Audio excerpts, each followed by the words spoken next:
اور اگلی بات کو جو آخری یوں سمجھیں کہ شیعہ کے لیے ایٹم بم ہے، اور عقیدہ عصمت شیعہ کا اس سے تار تار ہو رہا ہے۔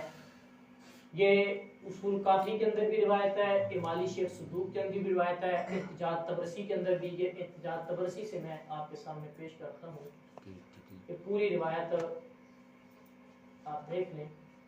عمران عمر ابن حنظلہ سے روایت ہے کہ میں نے امام صادق سے اپنے ان دو ساتھیوں کے بارے میں پوچھا جو قرض اور میراث کے بارے میں جھگڑ رہے تھے، قرض اور میراث کے بارے میں جھگڑ رہے تھے اور وقت کے قاضی کے پاس فیصلہ کے لیے گئے تھے کہ کیا یہ درست ہے، کیا یہ درست ہے۔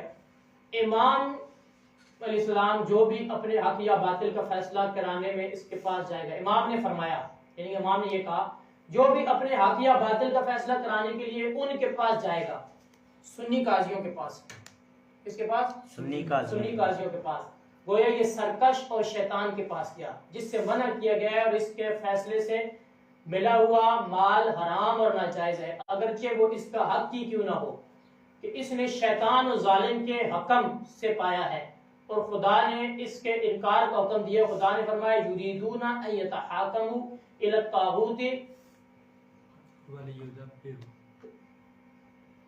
اور وہ چاہتے ہیں کہ سرکش لوگوں کے پاس فیصلہ کروائیں جبکہ انہیں حکم دیا گیا ہے کہ طاغوت کا انکار کریں۔ یہ شیعت کے لیے جو ہے نا ایٹم بم کی حیثیت رکھتا ہے اگر آپ اس چیز کو سمجھ لیں۔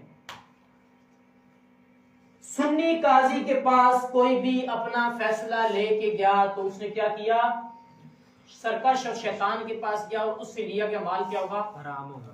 تفسیر صافی میں ہے، تفسیر قمی میں ہے، اسی آیت کے تحت کوئی بھی شیعہ تفسیر ایک مجمل بیان کے علاوہ احتجاج طبرسی اٹھائیں، قمی اٹھائیں، صافی اٹھائیں، نور العین اٹھائیں، کوئی تفسیر اٹھا لیں، ان تفسیروں کے اندر اس کی تفسیر میں دیکھیں سورہ نساء کی آیت نمبر 60 کی تفسیر میں تمام شیعہ مفسرین نے یہ لکھا ہے کہ جو کسی سنی قاضی کے پاس گیا یا کسی ایسے حاکم کے پاس جو خلیفہ ناحق ہے اپنا فیصلہ کروانے کے لیے گیا، اس نے گناہ کبیرہ کیا، اس نے گناہ کبیرہ کیا۔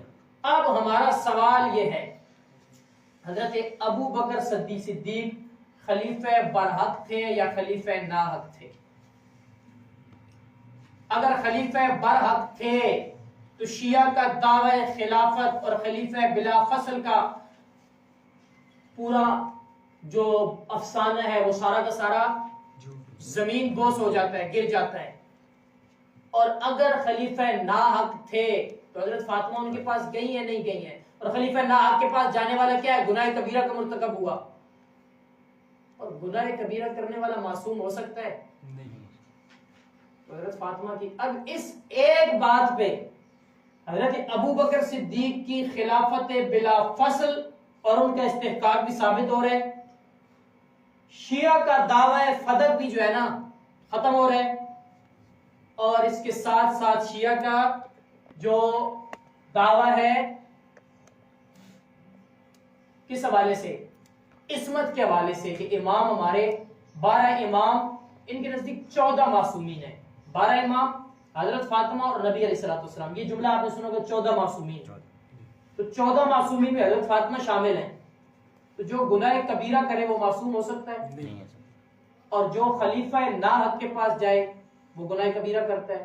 اب یا تو حضرت ابو بکر صدیق کو خلیفہ برحق ماننا پڑے گا یا حضرت سیدہ فاطمہ رضی اللہ تعالیٰ عنہ کے متعلق عقیدہ عصمت کو چھوڑنا پڑے گا۔ جادو وہ جو سر چڑھ کے